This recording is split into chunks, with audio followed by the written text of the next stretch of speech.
DocTalk is brought to you by Boehringer Ingelheim Vetmedica Inc., the makers of Pyramid 5 plus Presponse SQ, a market leader in combination respiratory vaccines. Hi there, folks. Welcome to DocTalk. I'm Dr. Dan Thomson. I'm tickled to death that you joined us today for the show. We're going to talk about cattle handling and cattle facilities, and it's something that we do on a day in and day out basis in the beef industry. I hope it's a good show. I hope you enjoy it, and I hope you learn something. And I always do whenever I'm out working at different facilities, working with different cattle and working with different people. Thanks for joining us today on DocTalk, and I'll see you right here after the break.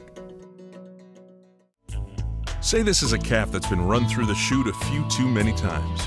Going through the chute stresses cattle, causing them not to eat like they should. Luckily, Pyramid 5 plus Presponse SQ provides proven protection against key respiratory diseases in a single shot, with just one trip through the chute. Talk to your veterinarian about Pyramid 5 plus Presponse SQ, and soon your calves will relax and eat like a whole different animal.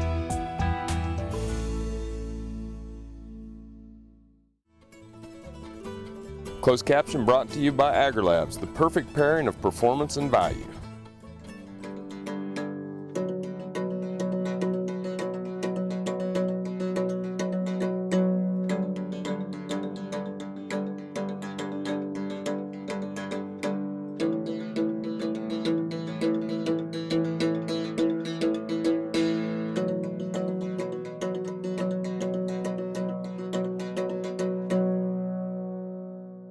Hey there, folks. Welcome to DocTalk. Dr. Dan Thomson here from the College of Veterinary Medicine at Kansas State University, where I'm a professor, and I also direct the Beef Cattle Institute. And usually I have a guest, but every once in a while I fly solo here on the show, and today you're stuck with me. But I think we'll get along all right, as we're going to talk about something that I have a big passion for, which is low-stress cattle handling. And this is one of those things that I learned a lot from my dad. I learned a lot from my grandfather as working in their veterinary practices, learning from different producers and cowboys and hands. There are also people that go around the country, Kurt Pate, Tom Knopfsinger, Temple Grandin, Kip Lucas Savage, Bud Williams. All are people who teach low-stress cattle handling out there in the field. We also have people like John Mulhagen down at Silencer that are producing chutes, Danny Daniels up in Nebraska that has the Daniels system, and Bud Box and Snake and Tub, and all of the people working together with producers to continually improve low-stress cattle handling.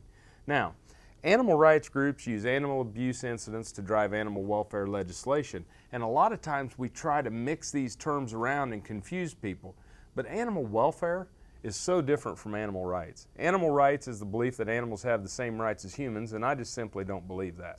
Animal abuse is something nobody wants to see happen to an animal, and matter of fact, it's a crime. And number three, animal welfare, well, that's what we do every day. That's doing the chores, that's preventative medicine, that's providing nutrition, that's the human-animal interaction. And when we talk about animal welfare, the 5 guiding principles from the Food Animal Welfare Commission come from the 5 freedoms are freedom from thirst and hunger for our domestic animals, freedom from discomfort, which is our pen conditions and cattle comfort, freedom from pain, injury, and disease, and this is that veterinary client-patient relationship, the freedom to express normal behavior. Can they stand up, lie down? Can they seek shade? Can they move around in the pen? Different things to that nature. And the last one is the freedom from fear and distress.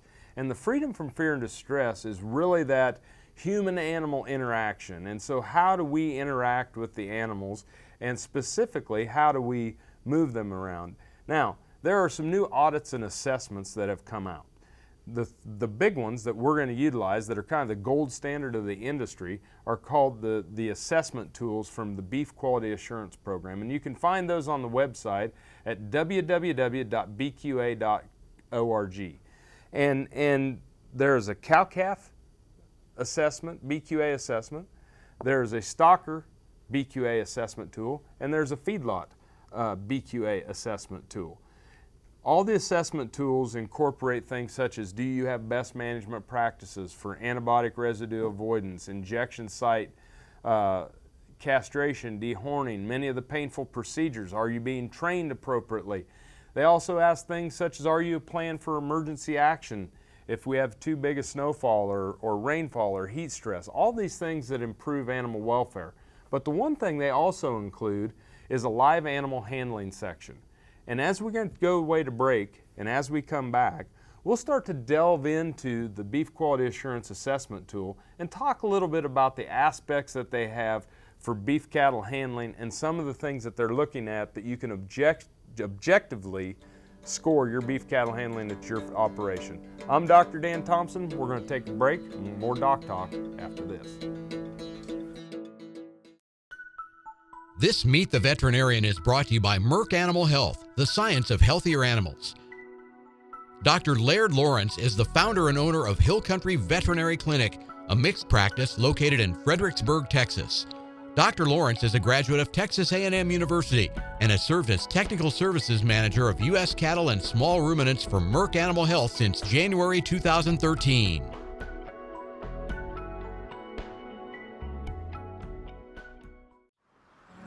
As dependable as the sunrise, in dairy parlors, open pastures, on ranches and feed yards across America.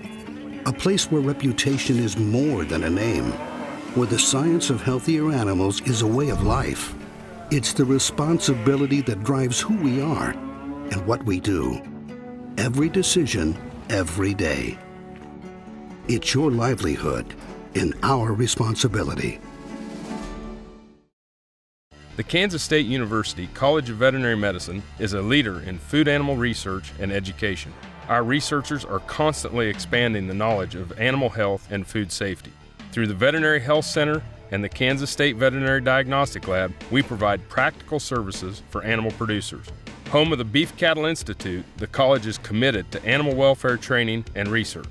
The Kansas State University College of Veterinary Medicine, knowledge and service for the future of animal production.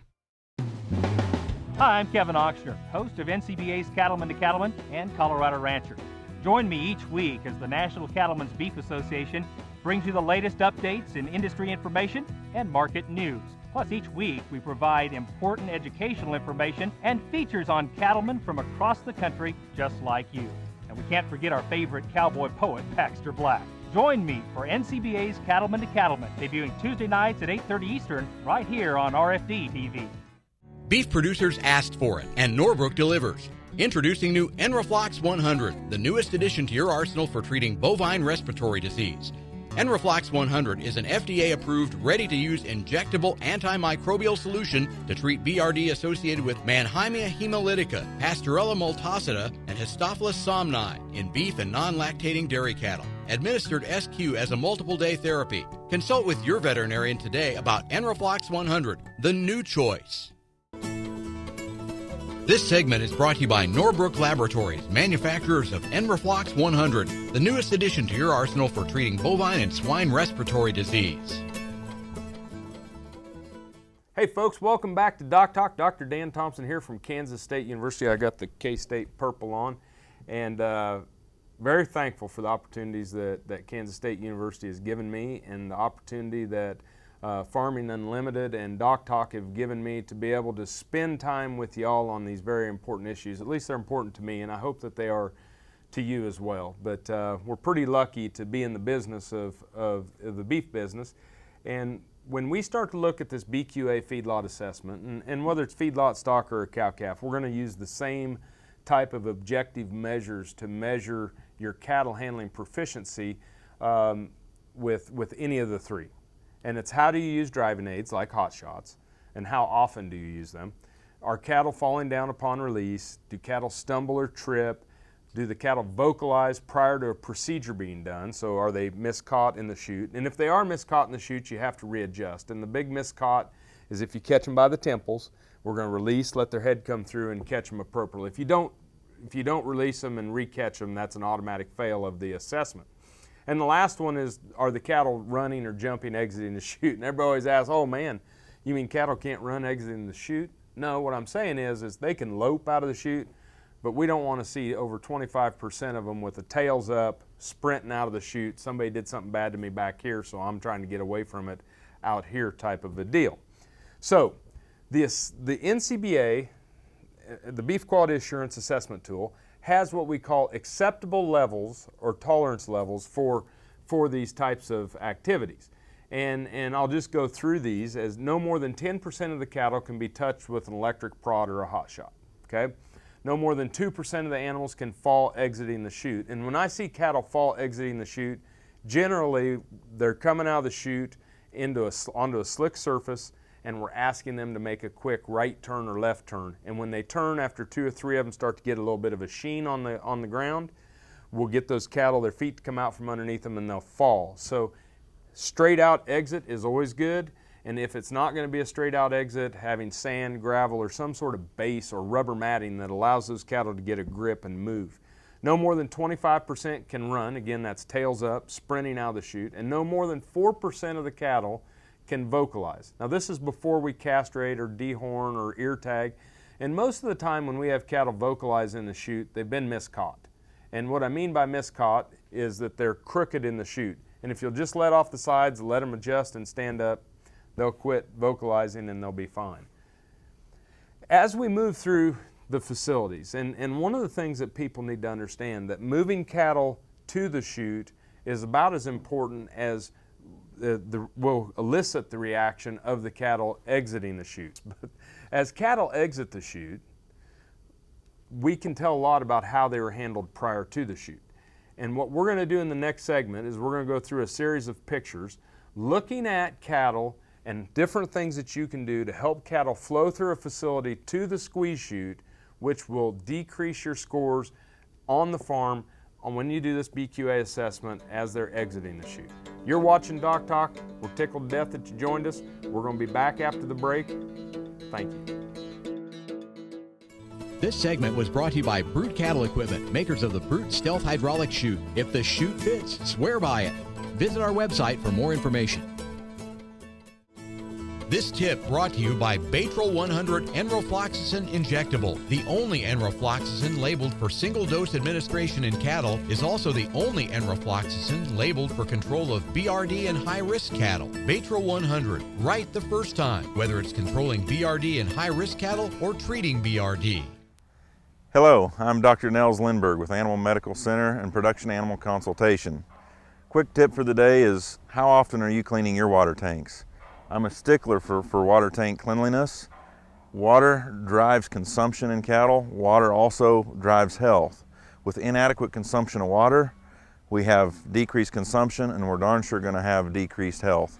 It's a must that we clean these tanks once a week, all the way up to we have our round tanks, stock tanks, whatever it may be. Stock tanks maybe not once a week, but we need to make very sure that those tanks are clean, free of algae, free of debris, free of feed and grass. We want to supply good, clean water. So go out today, check those water tanks, clean them, keep them as clean as you can. We want happy, healthy cows. Thanks.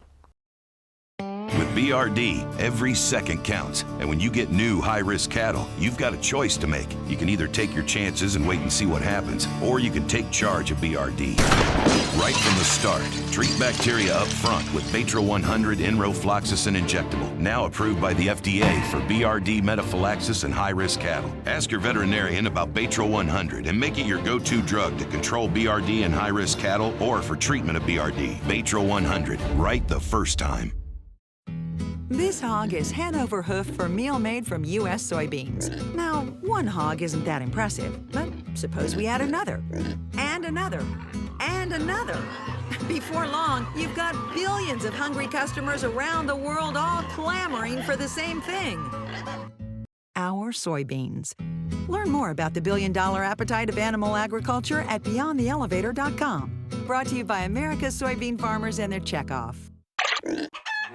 Your cattle are often at risk of respiratory disease caused by Mycoplasma bovis, but MPB Guard vaccine can help prevent those problems early. MPB Guard delivers proven efficacy against Mycoplasma bovis, even on young calves just 45 days old. It also gives you the convenience of an initial 2-dose sub-Q vaccination series, so help guard your cattle from costly respiratory disease caused by Mycoplasma bovis. Just ask your veterinarian about MPB Guard vaccine.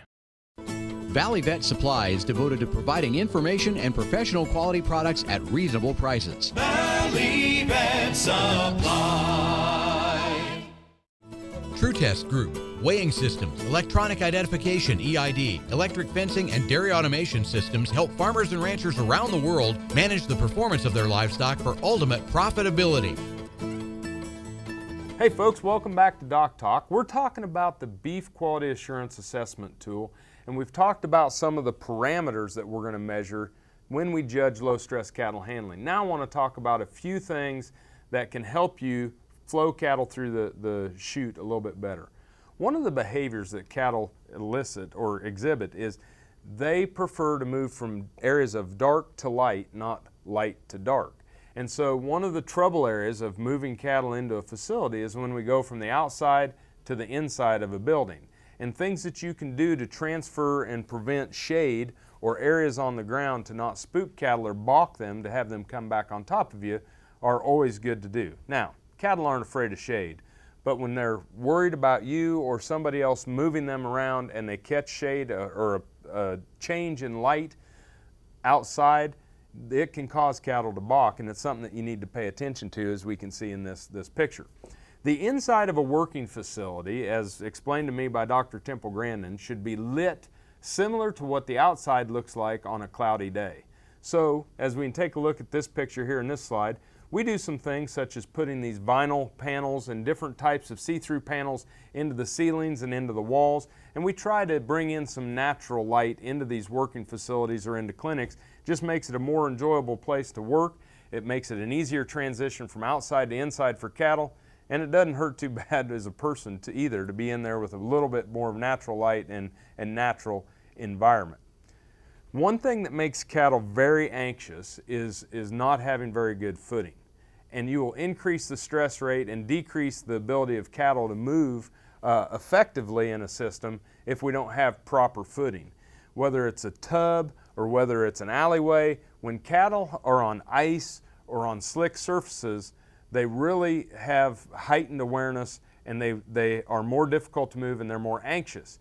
So one of the things that we look at, and I will inspect, whether it's in the lead-up alley or whether it's in the tub or whether it's in the snake or whether it's the alley exiting the chute, I'm always looking for ways to make sure that we have traction on the floor, whether it's grooves in the concrete, and generally we do 1.5 by 1.5 grooves in 8-inch diamonds on floors, as you can see in this picture, or we're going to use rubber matting, or we may use something like dirt or gravel if it's an outdoor facility. All of these can be adequate for footing on the cattle, but when we have just bare concrete that starts to get some manure or urine on it or water or ice, it can cause some trouble with cattle movement. When cattle come into a working tub, two of the bigger issues that we see, one is the tub needs to be the same width as the alley that's coming to the tub. If we have a 12-foot alley, we need to have a 12-foot entrance to the tub. If we have a 10-foot wide alley, we need to have a 10-foot. When we start to taper that towards the entrance to the tub is when we'll have trouble with cattle coming to a point, turning around and balking on us. The other one is the angle in which the cattle enter the tub. And basically, as you can see from this picture that was drawn by Temple Grandin, if the cattle are coming in from a point where they are almost returning from the direction in which they came, they don't turn around. And for human safety, when you're grabbing that gate, the only thing that you're seeing is the tails of the cattle. If the tub comes straight into a bottleneck, you'll have those cattle turn around. You'll have cattle coming back on top of you, and that can be a huge danger issue. When we come back, we're going to talk a little bit about the bud box and moving cattle through the snake. We appreciate you watching DocTalk. Thanks for joining us. The BQA Tip of the Day, sponsored by Beringer Engelheim Vetmedica Inc. Hello, I'm Dr. Nels Lindberg with Animal Medical Center and Production Animal Consultation. Today, on our quick tip of the day, we want to talk about withdrawal times. I've got a question for you. I'm curious if you're following your withdrawal times, or if you've ever had FDA come visit you because you've had a residue pop up or they're looking for a residue. What happens when FDA shows up is they've had a residue pop up at the packing plant. And from there, they just work their way down the line trying to find out where that drug was given and who didn't obey the law and obey the withdrawal. So it's vitally important as a producer that you keep very accurate records, handwritten records, or computerized records so that every drug you give, you have the withdrawal established. Please don't send animals to the next producer or sale barn without making sure that they are off withdrawal.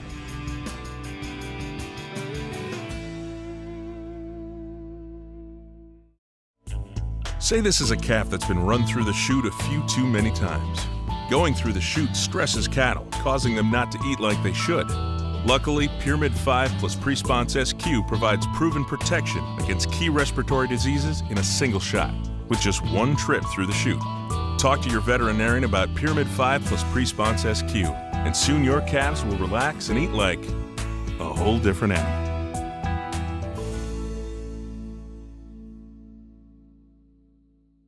Hi there, I'm Dr. Dan Thomson. Be sure to join me at the 47th Annual AABP Convention, September 18th through the 20th. I encourage anybody that's involved in the beef or dairy veterinary profession to attend. Reconnect with other professionals and learn about the practical applications in the beef and dairy industries. There will be scientific sessions, clinical forums, and over 100 animal health exhibitors. If you're a practitioner, a technician, or a vet student, join me at AABP. I'm Dr. Dan Thomson, and I'll see you in Albuquerque. Hello friends, I'm Ernie Rodina. And I'm Dawn Dawson with the Better Horses Radio Show. For over 9 years, we've been bringing the Better Horses Radio Show to markets all across the Midwest. We talk about God, lots about horses. We talk about cows, we talk about horse health, we talk to top trainers, and we even talk about Roy Rogers. We're having a blast with Better Horses Radio Show and would love to take it to a market near you. So visit our website at betterhorsesradio.com and let us or your local radio station know you'd like to hear it in your area. The Better Horses Radio Show is unbelievable. This segment is brought to you by the Beef Quality Assurance Program and the Kansas Beef Council, improving animal care and beef safety for more than 20 years. Hey folks, welcome back to DocTalk. Dr. Dan Thomson here from Kansas State University's College of Veterinary Medicine. We just talked about tubs, and there's another way of crowding cattle or moving cattle into the snake at the point of the chute when we're working them, and that's called a bud box. And here's a diagram of a bud box, and you can see that this is basically a bud box if you're using panels. It's 2 panels long, 1 panel wide, 2 panels long, and then you have a catch panel here in the middle. But it's just an extension of the alley, and these are open-sided fences and gates if you're going to use them. And what we do is we'll bring the cattle into the bud box. Rule number 1, you can never bring more cattle into the bud box than what you can fit in your snake.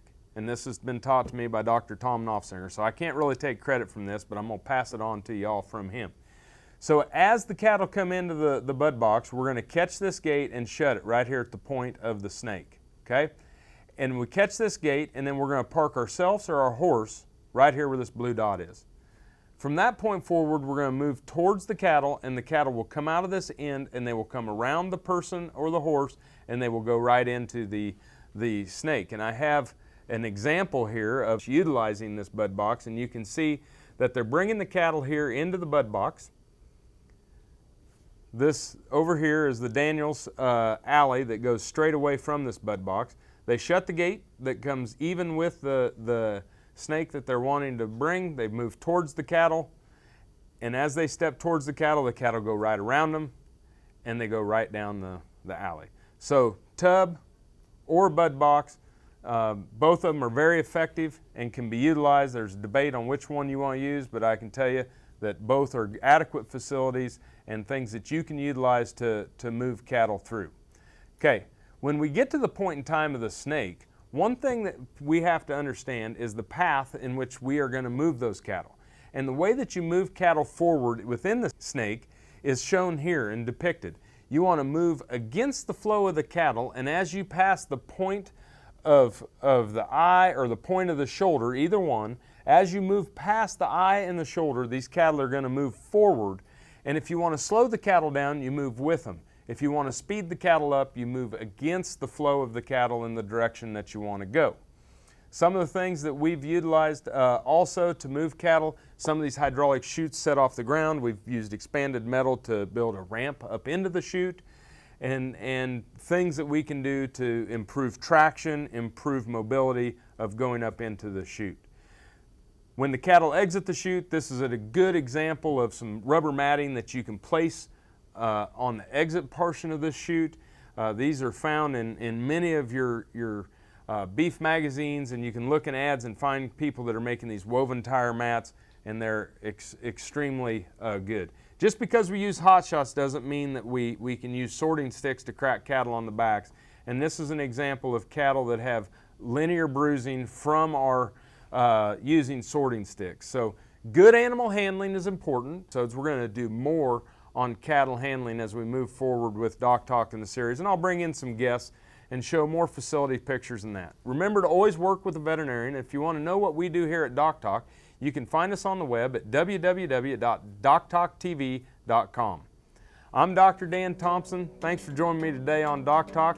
It's been my pleasure to spend the morning with you, and I'll see you down the road. Closed caption brought to you by AgriLabs, the perfect pairing of performance and value. For more information about this program or previous programs, go to DocTalkTV.com.